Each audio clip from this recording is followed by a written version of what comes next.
Okay, welcome to today's ParaBoss webinar.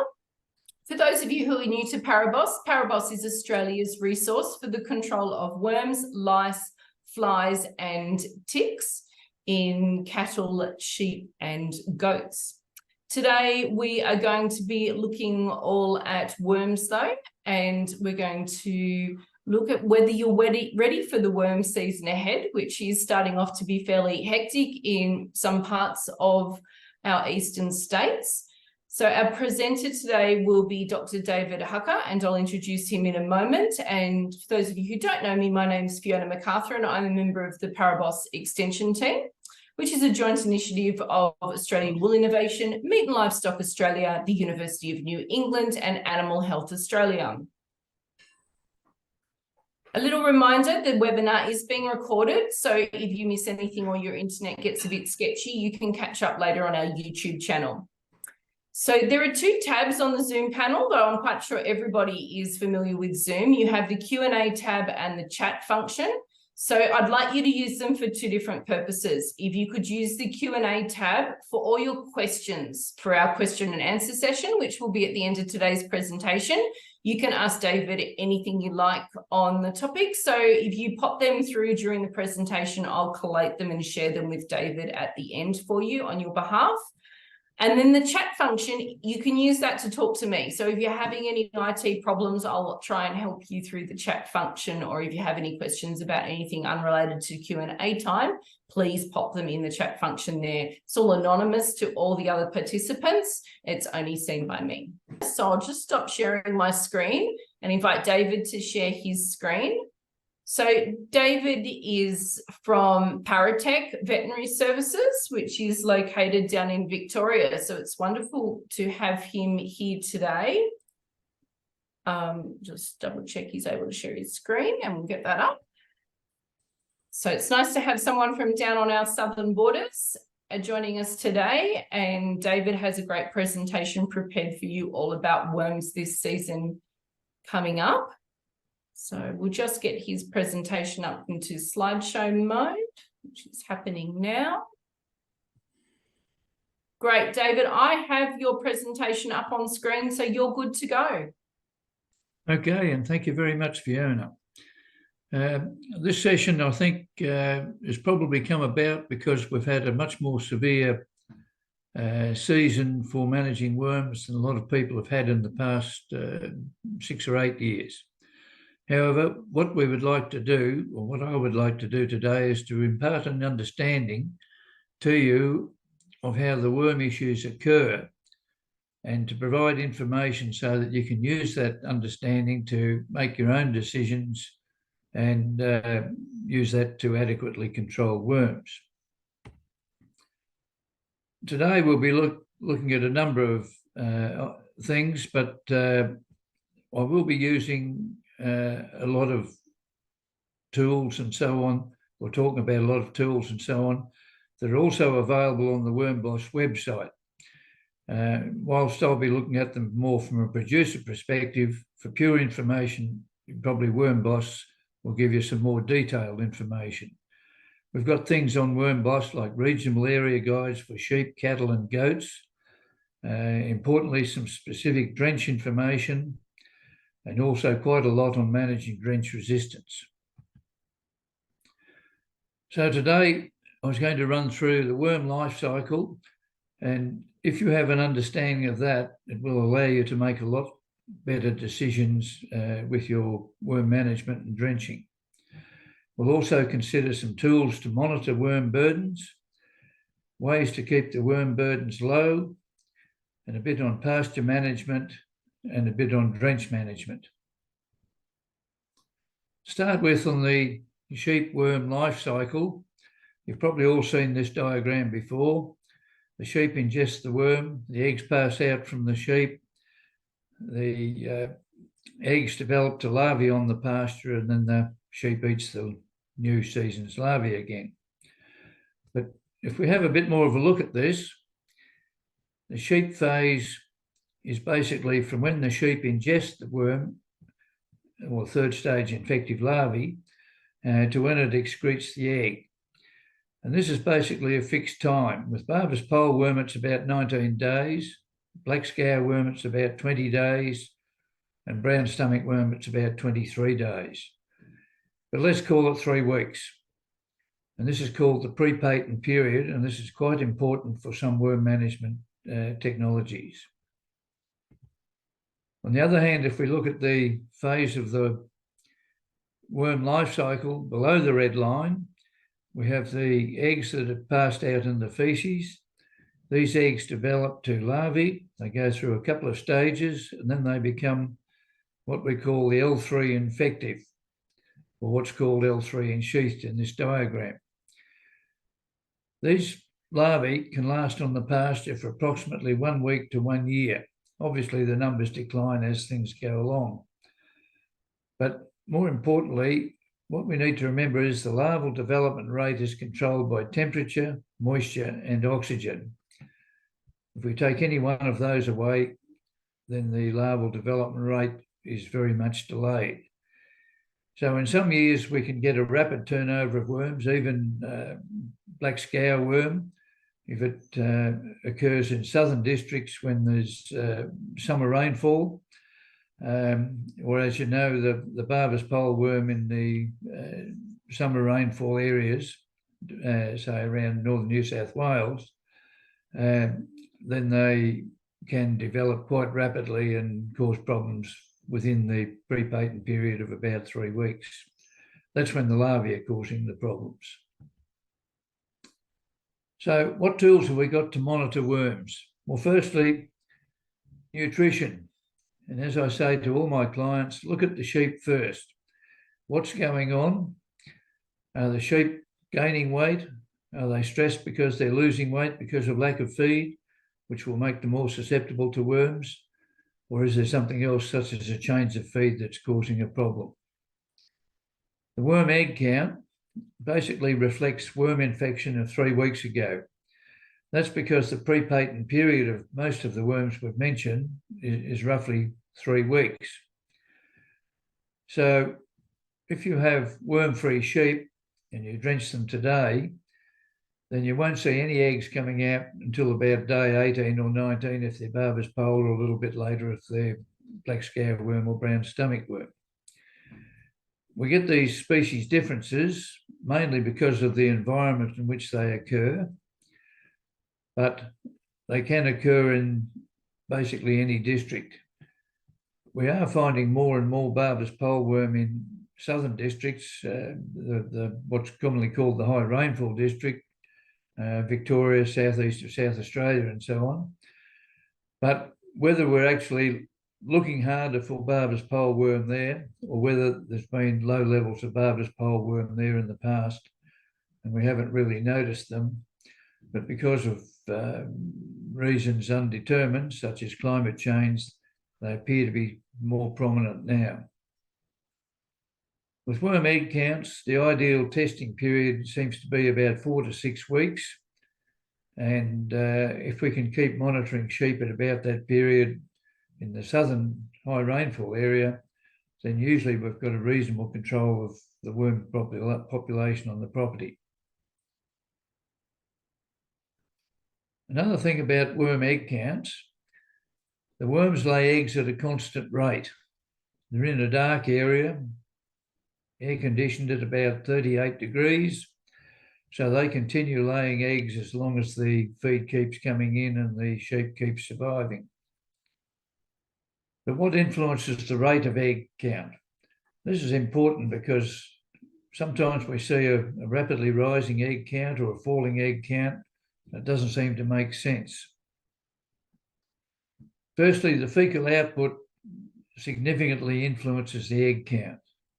For example, samples taken after sheep have been in the shed for a day or two for shearing or crutching generally have a much higher egg count than they would have if they'd just been at pasture. This is sometimes important because people like to take an egg count while the sheep are being in for crutching or shearing.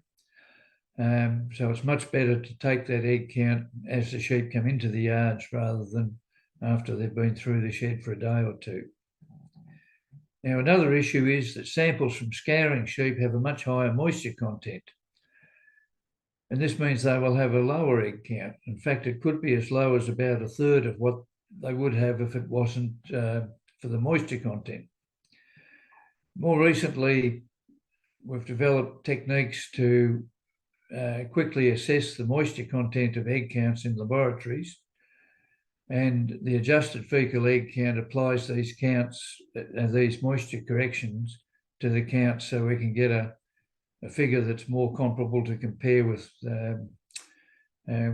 sheep that are not scouring. Larval culture identifies the species of worms, and in general, this is useful where we are concerned about drench resistance to one particular species of worms. The gold standard for looking for worm infections in sheep, though, is doing an autopsy and a total worm count, but this is not really practical in an on-farm situation. But we have used it in the past to identify exactly which worms are present. It's probably somewhat more specific than doing a larval culture, but of course it means having the sheep there to autopsy. Now, by large, the fecal egg count reduction test will give us information on which drenches are working. Basically, the egg count reduction test is a trial to compare the effectiveness of different anthelmintics against an undrenched control group. To do this, we need an egg count of a trial group to be 200 eggs per gram or more. And ideally, the mob has been running as one for at least the last 6 or 8 weeks before starting. The different groups are treated with the different drenches, and the control group is kept with them as an undrenched group. The sampling post-treatment needs to be between 10 and 14 days after the sheep are drenched in this trial. And it is important that they don't go over the 14 days by more than a day or two if they have to. Otherwise, we'll start to get eggs coming through from worms ingested after they've been drenched. Ideally, the best anthelmintics will have an efficacy of 100%. In the past, we've usually regarded 95% reduction in the egg count as a satisfactory number to indicate efficacy, but more recently, a lot of veterinarians use 98% as the marker for efficacy.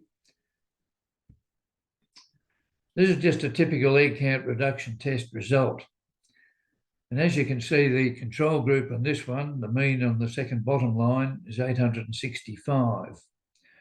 And for the various drenches that were tested, it ranges from 0 up to 313. The bottom line is the calculation for the percentage reduction compared with the control. And out of these, we notice that the derquantal and the monopantal groups are both 100%. So we can be fairly certain if we use those drenches, then we would be eliminating nearly all worms in the sheep at that time. But a couple of things about looking at a fecal egg count reduction test set of figures like this is that it's quite useful to have a look in the some of the drenches. You look for a single very high egg count. In the moxidectin group here, we have one count of 375 and one count of 100. If a sheep had been misdrenched, for example, when we look back at the control group, we could probably guess it would have an egg count over, say, 500. The moxidectin one count of 375 then seems reasonable. But for example, if we had a count of 11 or 1200 in the moxidectin group, I think we should be a bit suspicious that the sheep was misdrenched or spat the drench out or something like that. Another thing to look at with fecal egg count reduction tests is are all the groups reasonable compared with the other groups? Now, one of the first things we look at is the abamectin and moxidectin group. Generally, the moxidectin up until now is more effective than abamectin. They're both in the same group, but moxidectin over the years has nearly always been more efficacious. In this case, we've got a reduction of 94% for moxidectin and 81% for abamectin. So that seems reasonable. We also have abamectin plus BZ plus levamisole in the middle of the table, and it's come out with a percentage reduction of 98%. If we look at that group and we look at the abamectin group, in some tests where something has gone wrong, we see that the abamectin group is more efficacious without the addition of the extra drenches. And while that's possible, it's highly unlikely. So it's a red flag as to are we seeing reliable results. Another way of comparing egg count reduction tests is to compare the egg count over time. Now, a little while ago, we had to do this because we were dealing with a property where there was severe problem with worms in goats. The goats were dying at a fairly significant rate, and we couldn't afford to leave one group undrenched. The pre-drench egg counts in the top line on this table, and don't let the numbers frighten you, but they are real. These were the mean counts of 10 goats in each group. And then the second line is the 10 days post-drench. So instead of using a control group, we used exactly the same sheep that were drenched on day 0. And then on day 10, they were sampled for egg counting again. And as you can see from the percent reduction on the bottom line, there was really only 2 drenches that were worth looking at. And that was the Zolvix Plus and the StarTect. Unfortunately, on this place, it had conflicting information, and they were using a variety of every other drench except those 2.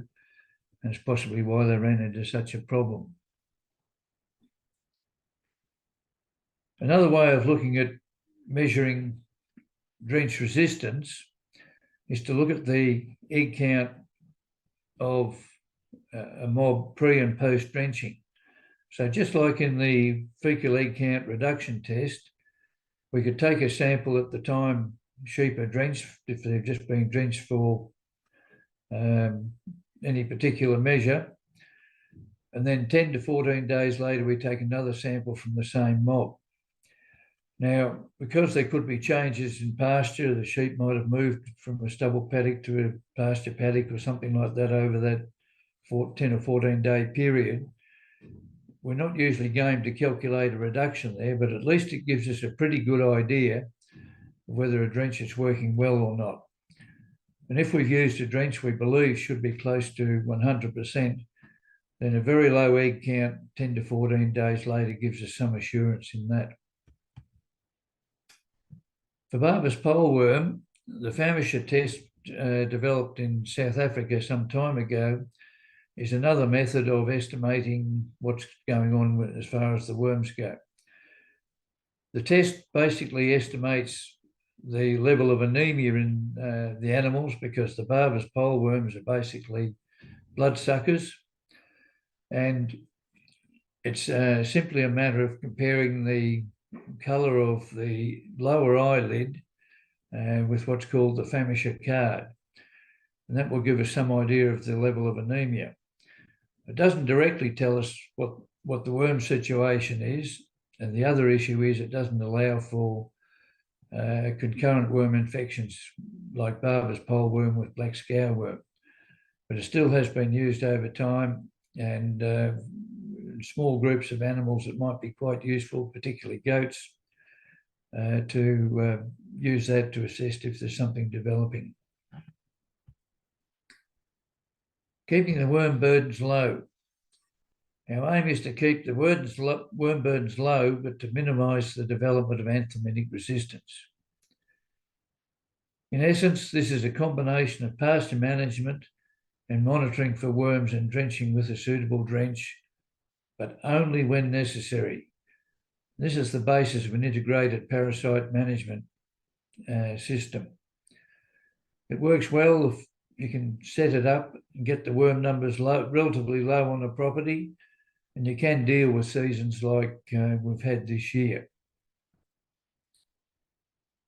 So the aim to reduce worm numbers. The important thing about this is what you do in summertime basically controls the worm situation for the rest of the year. A lot of people we deal with come to us with worm problems in wintertime and springtime, and they want an immediate fix for that. But in reality, the problem is they haven't got the worm numbers low back in summertime when they could have managed things a bit better. So always remember, if you've got a problem in winter or spring, does it relate back to what happened in summertime? The basis of managing the worm numbers is to attack the worms when they're at their most vulnerable to reduce numbers. And this is generally in summer in the southern districts when it's dry and we have a fair bit of sunshine compared with winter and spring, and we get an effective kill with the worms just from the climatic conditions. So then we've got a body of worms that are left in the sheep. So if we can be active on getting rid of those worms in the sheep, then combined with the weather conditions, we should be able to start the year with a relatively low number of worms on the property. The best advice is test and only treat if the worm egg counts are greater than 100 eggs per gram in summertime. We have generally talk about a first summer drench, which is November, December, and a second summer drench, which is roughly the end of January and February. Also, we need to think about reducing worm numbers in the most susceptible mob on the property, which is usually the weaners. They will be the ones that multiply up a few worms on the pasture in wintertime and output a lot more worm eggs to develop for worms for the rest of the year. The secret to this is to select a paddock that has had only dry sheep on it for the last few months. It had dry sheep on it only for the last few months, or a crop stubble. And this is usually the safest one to reserve for putting weaners on after the autumn break. Another alternative that has been developed at Melbourne University and is applied basically in southern districts in a number of properties with great success is to use the smart grazing technique, which was developed by Norman Anderson some 15 years ago. And basically what this does is use the pre-patent period following the last drench when no eggs are put out to reduce larval numbers on the paddock for the weaners. The way it works is something like this. You stock a paddock with drenched adult sheep at 2 to 3 times the normal stocking rate at the time of the first summer drench, and you remove these sheep after 28 days. Now, the first thing people will say, well, if I'm stocking it at 2 or 3 times the normal stocking rate, there'll be no pasture left. Well, basically, that's part of the idea, is to get the pasture eaten well down. Then leave the paddock unstocked until the time of the second summer drench, approximately 6 to 8 weeks later. And then do the same thing again. Stock the paddock with drenched adult sheep for 28 days only. Now, we say 28 days rather than the 21 days for the pre-patent period, because in those first week, the worm numbers are still building up, and overall, there's not a great number of worms deposited on those paddocks. So after the removal of the sheep for the second time after 28 days grazing there, leave the paddock unstocked until the autumn break, which might be 6 or 8 weeks later. And then we stock that paddock with the weaner sheep. So the theory here is to get the egg numbers right down by using the adult sheep to basically ingest a large number of the larvae and get the numbers right down, and then have very few larvae available for the weaners once they go onto that paddock.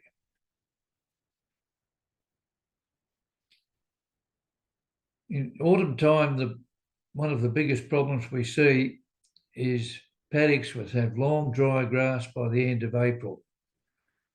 Now, the long dry grass assists worm survival because it means the wind and the sun can't get down to the near ground level, and that's where the few green plants will be surviving. And those green plants create humidity, which allows the worm larvae to survive longer. Another thing is, if you put younger sheep in, or rather any sheep in, almost certainly they will poke around the long dry grass, but they'll basically be chasing the green pick down near ground level, and so run the risk of picking up more larvae. So paddocks that have long dry grass at the end of April I would regard as reasonably high risk for worm problems later on. In wintertime, shorter pastures mean a higher intake of worm larvae because only about 1% are found above 2.5 centimetres height on the pasture. Most of the larvae are not available to the sheep because they're virtually down around ground level. But we need to be on the lookout for possible developing worm problems there, because we're stressing the sheep usually in wintertime. A lot of sheep are in a weight loss situation of some degree at that time. They might be scouring because they've got a few worms in them. And if it's Barber's pole, then there may be some anemia developing, although this is more common where the rapidly cycling Barber's pole exists in the summer rainfall districts. At that time, we may need to be vigilant and be ready to do an extra egg count or two if we think the sheep may be starting to suffer from worm problems.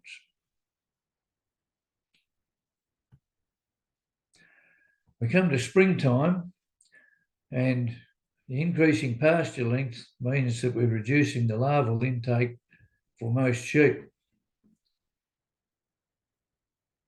But there is one particular problem there, and that is the weaners, if they're weaned in usually late spring, if they're born about August, September, like a lot of the wool-producing sheep are in the southern districts.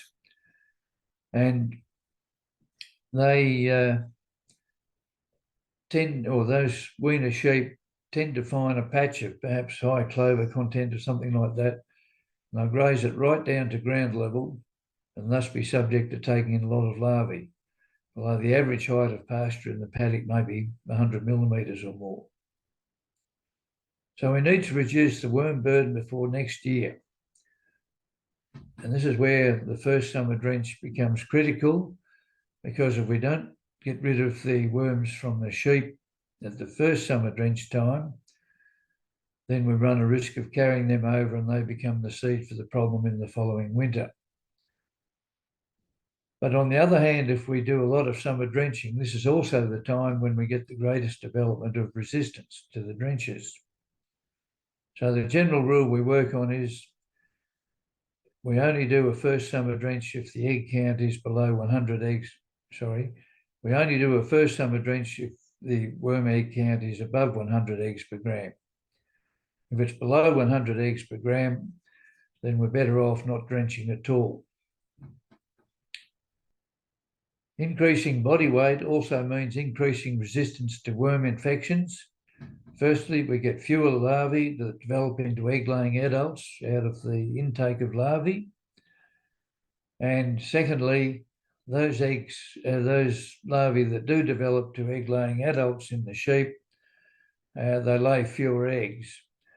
So there is absolutely a strong connection between the old saying that worms are largely controlled by what goes down a sheep's mouth.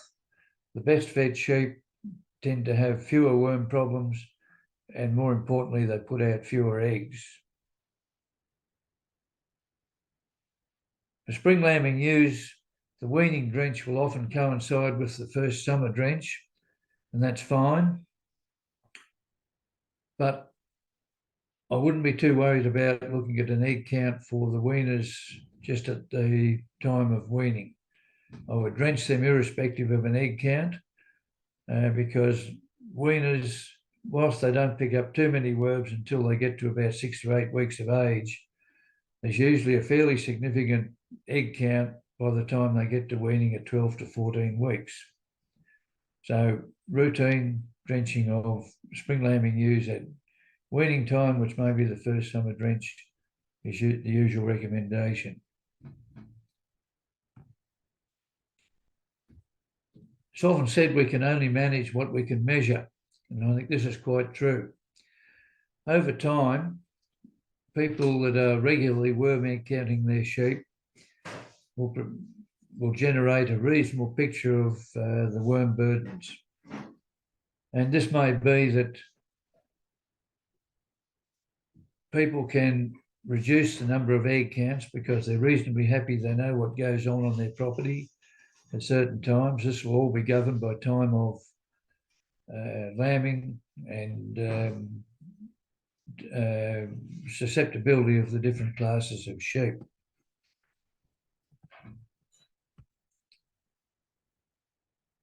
At times of higher risk, we might do some additional egg counts. And the biggest risk factor I see in southern districts is weaners that are shorn basically in winter and springtime.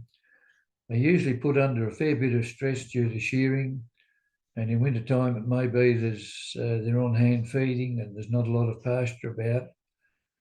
And looking at an egg count of weaners as they go into the sheep shed for shearing, and then about two weeks after shearing, there's usually a huge increase there. So it's a really critical time to be watching the sheep for egg counts. On this next slide, we have some recommendations as to when to do egg counts and at what egg counts we would drench. Basically, if we have an egg count of 200 eggs per gram, in wintertime, in any class of sheep, they will keep rising. But in summertime, we find that the egg counts, if they're around 100, they usually don't do too much unless there's something gone wrong. So we can tolerate an egg count of 100 or less at first and second summer drench timing. And but for the rest of the year, basically work on 200 eggs per gram. Now, there's one exception to that, and that is ewes coming up to lambing. The periparturient rise that reduces a ewe's immunity to worms can lead to sudden increases in egg counts. And if the egg count is reasonably low just prior to lambing, it may be a decision to not drench those sheep.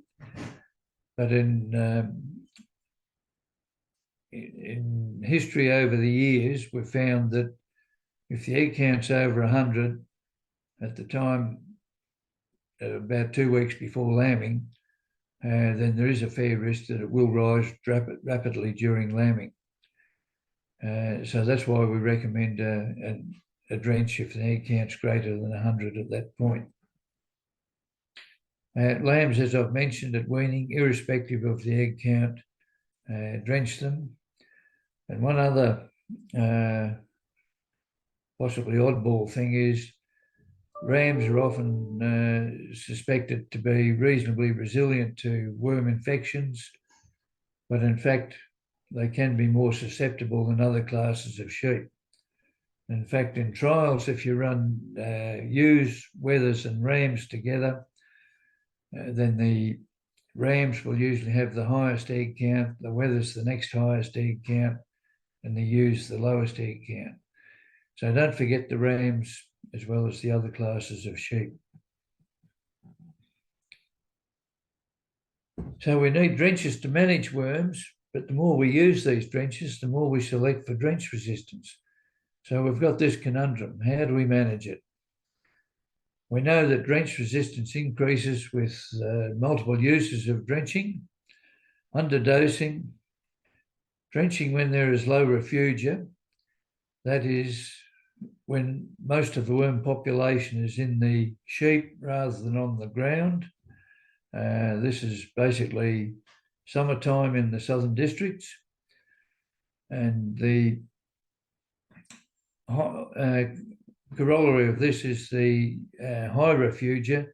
So that's when there's a large number of worms on the ground rather than in the sheep. So this corresponds with winter and possibly springtime.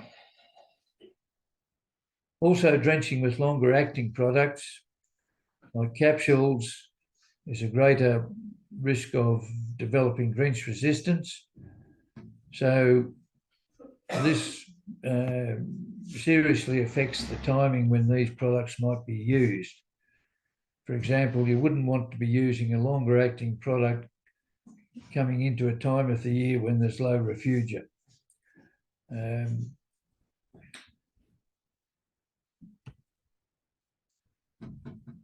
We've mentioned the periparturient rise and how the low egg counts 2 to 4 weeks before lambing can be a problem. So the general recommendation there then is to drench pre-lambing if the egg count is greater than 100 eggs per gram, but maiden ewes seem to be particularly susceptible at this time. So the rule there is basically drench ewes if the condition score is less than 2.5 and they're maidens. In other words, the ones at greatest, the ewes at greatest risk. We can slow drench resistance development by drenching only when an egg count indicates it is really necessary, using multi-active drenches, using drenches with different actives at successive drenches, although we need to be a little bit careful about that because research has shown that if you use one drench till it fails, then another drench till it fails, then the time taken is significantly reduced to develop resistance. By using drenches as multi-active drenches, triple drenches, combination drenches, then basically this gives us a longer life out of the drenches. But drenching at successive times the same sheep in the same paddock is also a risk. So the recommendation there is to change drenches frequently rather than stick on the same drench for a long time. The dose rate one is also something of a risk, and something that some people don't understand is that clear drenches will run through a gun and deliver a certain dose.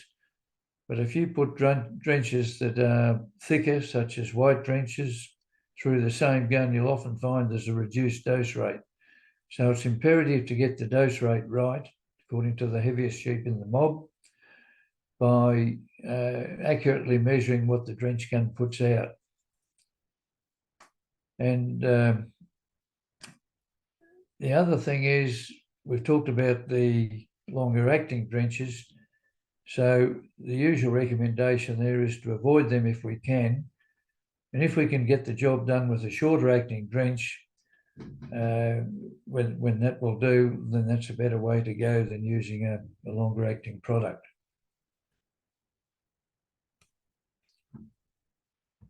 We need to drench when there's a risk of a large production loss. But we have to always be cognizant of the fact that is this going to affect the development of resistance more on our property? But because drenching like this is more likely to occur in the winter and springtime, and this is the time of high refugia, the net effect of that is likely to be less than it would be if we had to drench more often in summertime, as in the southern districts. So we need to choose a drench type to slow the rate of development of resistance, and also, as we've described before, we need to combine the control of worms with grazing management techniques where possible. So the likes of summer drenching and possibly selection of weaner paddock and those sort of things that don't involve drenching, but which can remarkably reduce the level of larvae on the pasture. So that's where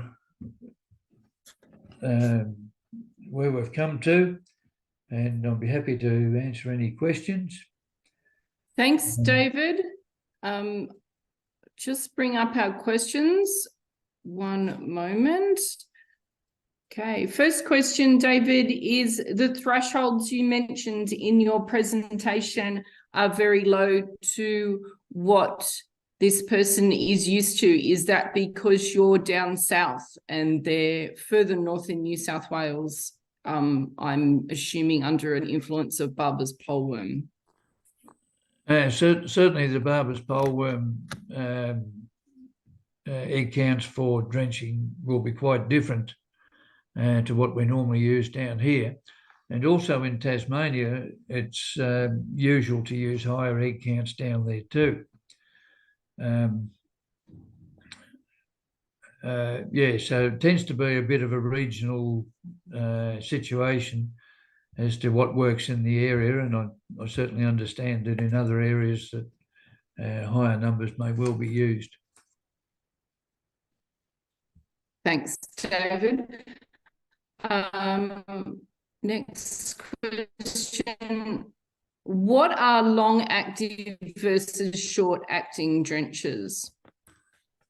The long-acting ones we refer to are basically the long-acting forms of moxidectin. There's one form which is combined with vaccine that is used on weaners and ewes, but that's only about a 10 to 14 day extra period, and we're not too worried about that.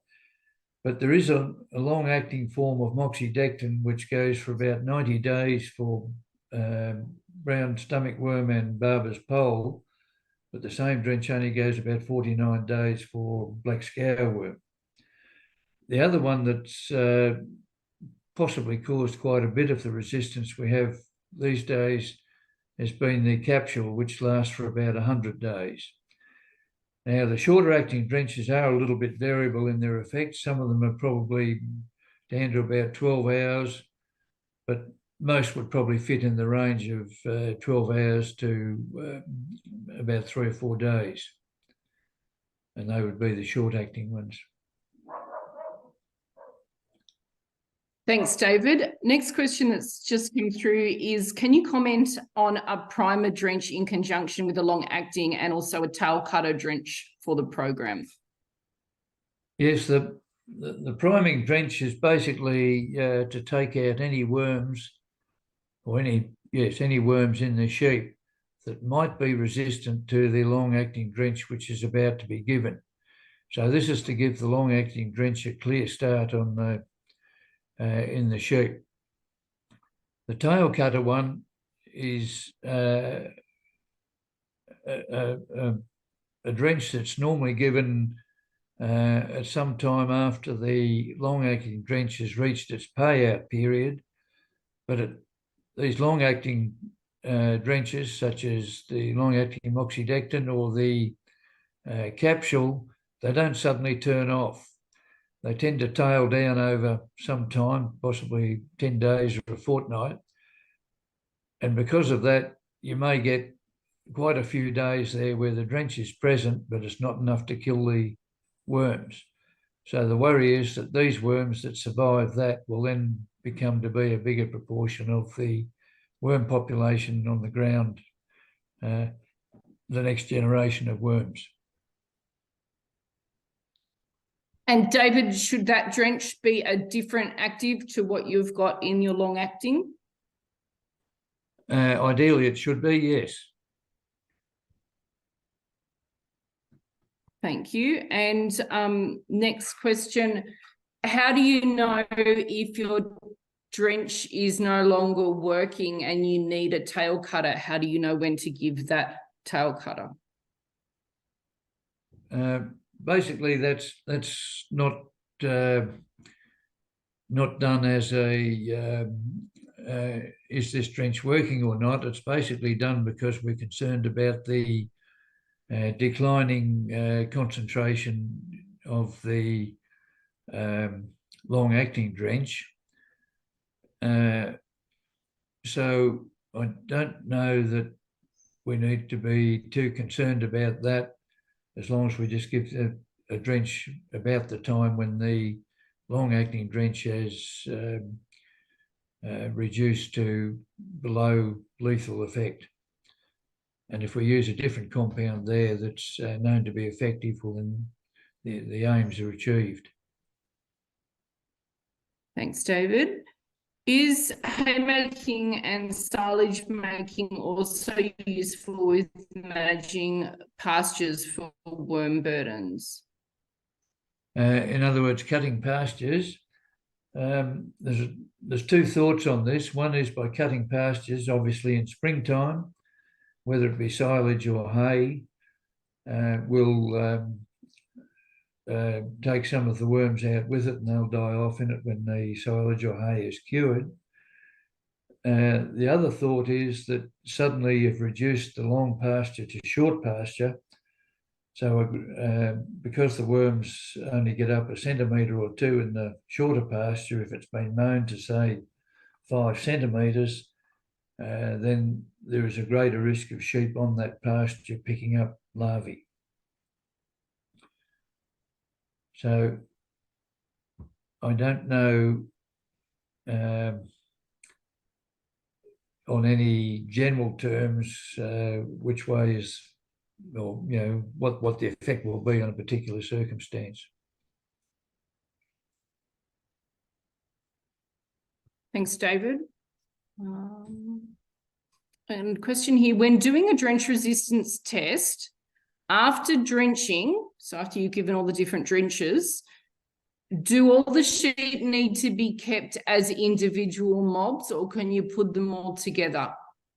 They can all run together, and in fact that's the best approach, because what we are trying to do is to keep variable factors to the minimum while for the period between the setup of the drench resistance test and the collection of samples.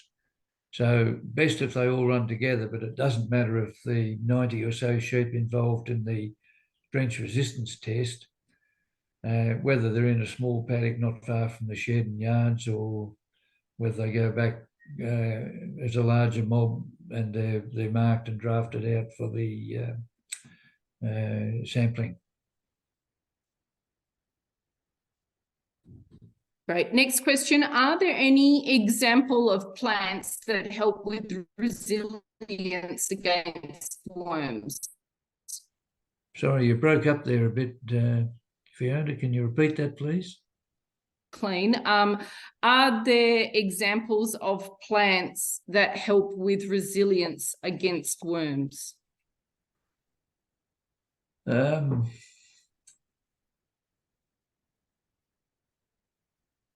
It's a much talked about subject, and I believe that there are some plants that may be beneficial that way, but we have done drench resistance fecal egg count reduction tests where a lot of different plants have been used in the trial groups, and invariably they have not been particularly successful.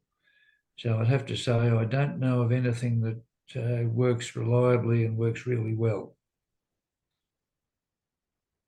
Thanks, David.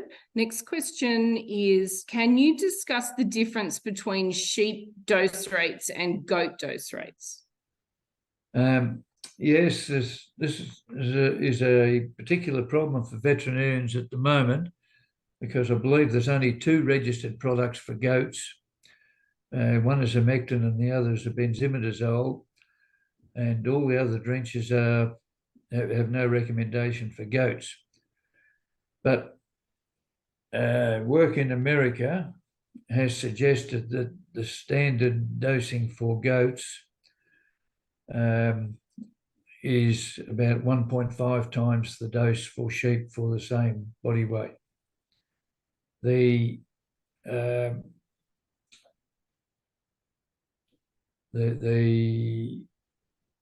problem we have there is we have 2 drenches which are sometimes getting close to the toxic level. That's levamisole and placental, and also naphthalifos if it's in existence. And we're a little bit worried that if you use those particular drenches at 1.5 times the recommended dose for the body weight, then an inadvertent double dose may well turn out to be a toxic dose. It's not that it routinely will, and I know a lot of sheep that have been drenched with and other drenches at 1.5 times the standard dose. And in fact, those goats I mentioned with the very high egg counts were treated exactly that way without any apparent problem. But we're certainly getting to the risk of going very high dose rates. But the standard recommendation appears to be about 1.5 times the standard dose, but this is purely off-label. So ideally, it would only be recommended by a veterinarian who's got a reasonable knowledge of what's going on the property. Thanks, David. Have you in your area done any efficacy drench checks on longer acting moxidectin injectables versus shorter acting ones? And are there potential issues with injectable forms in terms of efficacy and application? No, we haven't done anything like that specifically. But one thing I did not mention is that if we're looking at long-acting drenches like moxidectin, then it's usually a very good idea to do an egg count about halfway through to see what's happening, to get an idea of the efficacy of that drench. Thanks, David. I've had a question that's come through for someone that's been using biowormer and is having variable results. Have you had any contacts with people who have used biowormer in your area, David? No, I haven't. I'm well aware that it's been used in southern Queensland, northern New South Wales area in goats. And I have understood that it has been found quite useful on a number of properties.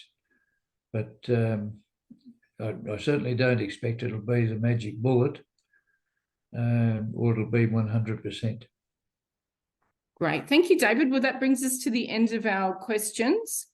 And yep, I'm just double checking there were no more that snuck in. So thank you very much for joining us today, David, for our presentation. It was great to have you online and get a bit of a southern slant on worm management for us all. So thank you for joining us. My pleasure. Before we close off, just a closing words from me that thanks everyone for joining us. It was great to have you online today, and I'll send you through the link for our survey. So I thank you in advance for putting it up, for taking some time to fill it in. And I'm working on our next webinar at the moment. It's looking like it's going to be a great one. So watch out for our social medias posts about it, and the information should be out to you shortly. Thanks everyone for joining us. Thanks again, David. Bye for now. Bye.